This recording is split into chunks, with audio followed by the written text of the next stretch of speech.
In the hot jungle night, Robert Regan returns from a fruitless trip to the native capital, bringing word that the head priest of the Bonzes will not order Dorothy's release. Bob and Betty, unknown to Chandler, have gone to the temple to offer their lives in Dorothy's place. Chandler goes to Bob's room and finds him gone. He looks for Betty. At that moment, he hears in the distance the sound of the jungle drums. Chandu, the magician.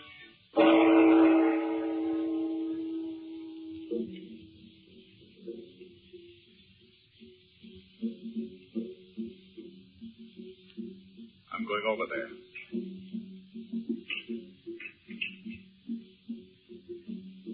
That's not in the temple.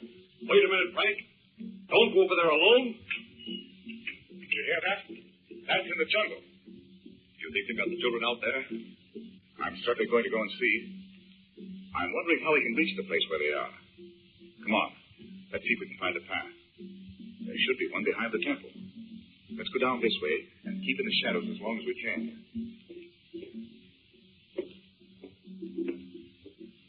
How could they get Bob and Betty out of their room without you hearing them? If you were sitting right there in the chair all the time. Bob and Betty have probably gone over there of their own accord. What? After that experience tonight? I know. But if they heard that drum booming and thought Dorothy had been taken out there to the jungle, they might go there. Here. Walk along by the temple wall. Let's see if we can find a path. Oh, there's something uncanny about this place. I felt it when we first came. I feel it again tonight. I've been to a lot of jungle since I left here for the capital, but this is the only place I've noticed that feeling of horror. It seems to fill the very air. You're right. Wait. What was that? Just an animal, I guess. What makes you think there's a path near here? I know there must be. They must have some way to come and go between here and the ceremonial place. But it's so black. We'll never find it except by chance. Stop here just a moment. You're directly behind the temple. Is there a door in the back wall of the temple? I've never seen one. Of course, I've never examined the place very closely. I've never had the chance. You can't tell where the sound of that drum is coming from. It seems to be hanging in the air. We'll build a fire soon, I know. And then we can tell where we are. Look here. Look. Isn't this the beginning of the path? Feel right here. How can you tell? Yes, I know it is. Look here. I'll follow close behind you. I never could find my way through this undergrowth. It seems to be almost as dense as the rest of the jungle. No. There's a path here, all right. It probably winds back and forth over... Wait a minute. Step back here. Confound these white clothes. Yes. And they may have left guards along the path. Oh, I think not. They'd never think of attempting to reach that place in the jungle. What did you think you heard then? It sounded like someone walking very softly. Do you think it was the children? No. How could the children find their way in here? They couldn't alone. Look out. Here's a place where the path turns. You'll have to go faster. You mustn't be caught out here after daybreak. Look. There's the fire. We'll be there in a moment.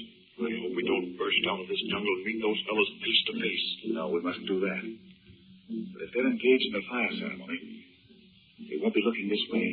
What'll we do if they actually have Bob and Betty? Let's meet that when we come to it. Wait a minute. We're almost there. See that last thin strip of jungle there before the clearing? Do you think we'd dare wait right in the path? When their meeting's over, we'll be right in their way. Let's wait a few moments anyway. And see what's going to happen. Can you see them? Here, look through here. Right under this branch. Bob and Betty aren't there. Do you suppose they've hidden them somewhere? They may have. Although I don't know why they would.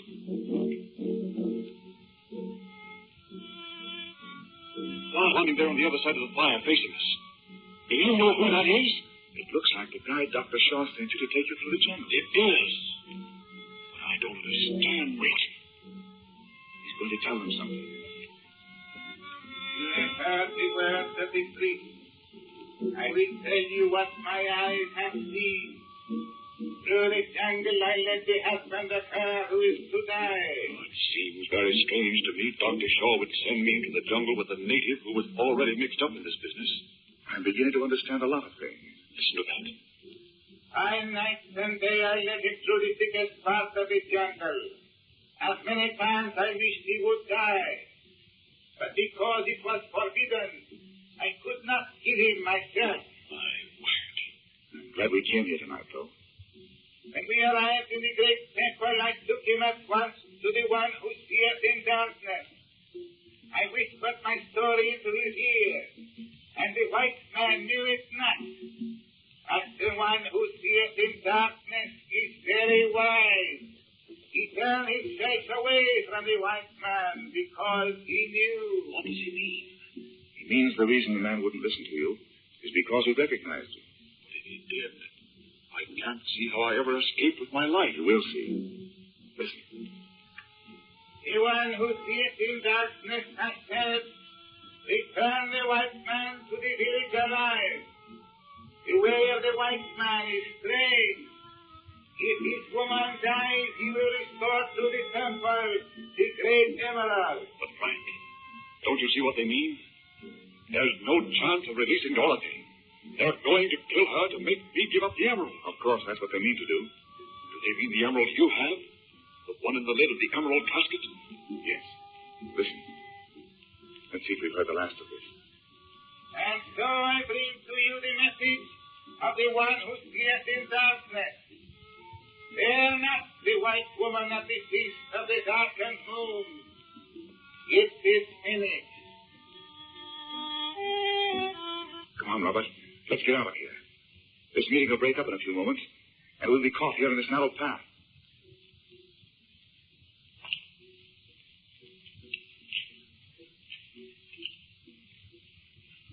Listen, Frank. Listen to me. Surely you'll return the emerald to these people rather than have Dorothy killed? Come along quickly. I'll explain as we go. I don't know how much longer that meeting will last, and there's no sign of Father Betty. The reason I don't give those people the emerald, Robert, is because it doesn't belong to them. Oh, but it must. Why do you keep going over this business of the theft of the emerald if it's not theirs? This tribe is a depraved lot who live by pillage, and they've admitted to their membership criminals of every nationality in the world, almost, who enlist with them, hoping they may profit by the robberies and murders these people do. And you mean you think that fellow took me to the wrong person and not the head priest of the Bonzes after all? Yes. And don't you see what that means? I know. What does it mean?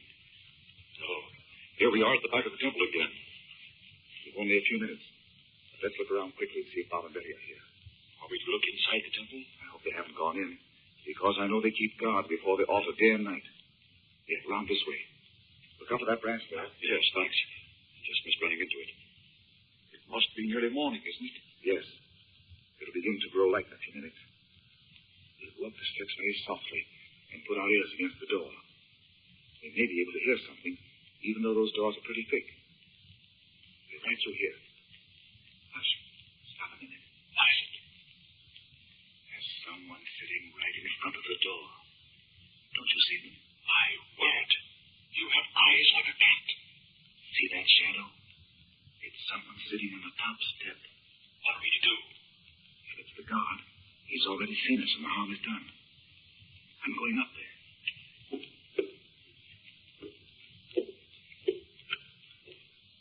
Look. It's Bob and Betty. They're both sound asleep. What in the world? Bob! Bob! Betty. Wake up, Betty. Oh, why, Uncle Frank. Father. Oh, is it time to get up already? What's the matter? Oh, gee, Betty. We went to sleep. Now I bet we've spoiled it all. What's the matter? Oh, weren't we silly? What are you doing here? Bob. Oh, it's all my fault. Oh, now it is not. Suppose we go back to the inn before those natives come back here. Yes, indeed. Well, Uncle Frank, we thought maybe if we came to the temple and asked the priest to let us take us instead of Mother, they'd do it and let Mother go. Yeah, but I thought of it. Betty didn't, Uncle Frank. I didn't go to bed at all when you took me back to the inn. I just went right in Betty's room and waked her up, and I thought of it all by myself. No, you didn't. It was nearly all my fault. I thought up all the details. Oh, does it matter whose fault it is? Oh, please don't scold Bob, Uncle Frank. She... I'm not going to scold either one of you. I know what courage it took to offer yourselves to those savages, thinking they'd take your lives. Here, let's go this way. You'll be protected by the blackness of the trees. We won't be out in the open at all until we reach the sun. In. But listen to me, both of you, please. Don't keep trying to do these things. Don't you suppose if those priests would accept another life in your mother's place, I would long ago have offered mine, and so would your father. We never thought of that. We just couldn't imagine what anybody'd do without you, Uncle Frank. Gee, no. Now, don't you go trying it, will you? Listen, Bob and Betty. I want you to promise me you'll try nothing of this sort again. Because at last I think I'm on the track of an idea that will help us get your mother away from those natives. Honest? Are you really, Uncle Frank? Don't you see? He mustn't be hampered by worrying about you doing these foolish things every time his back is turned. Well, I'll promise. So will I. Oh, gee, Uncle Frank, you think you really can get her away? You know, wait a minute. There's someone in our sitting room. How can you see anybody in this blackness? I didn't see him. I heard him. Wait a minute. Hear that? Who is it, Frank? Can you tell? I certainly can. It's Dr. Shaw.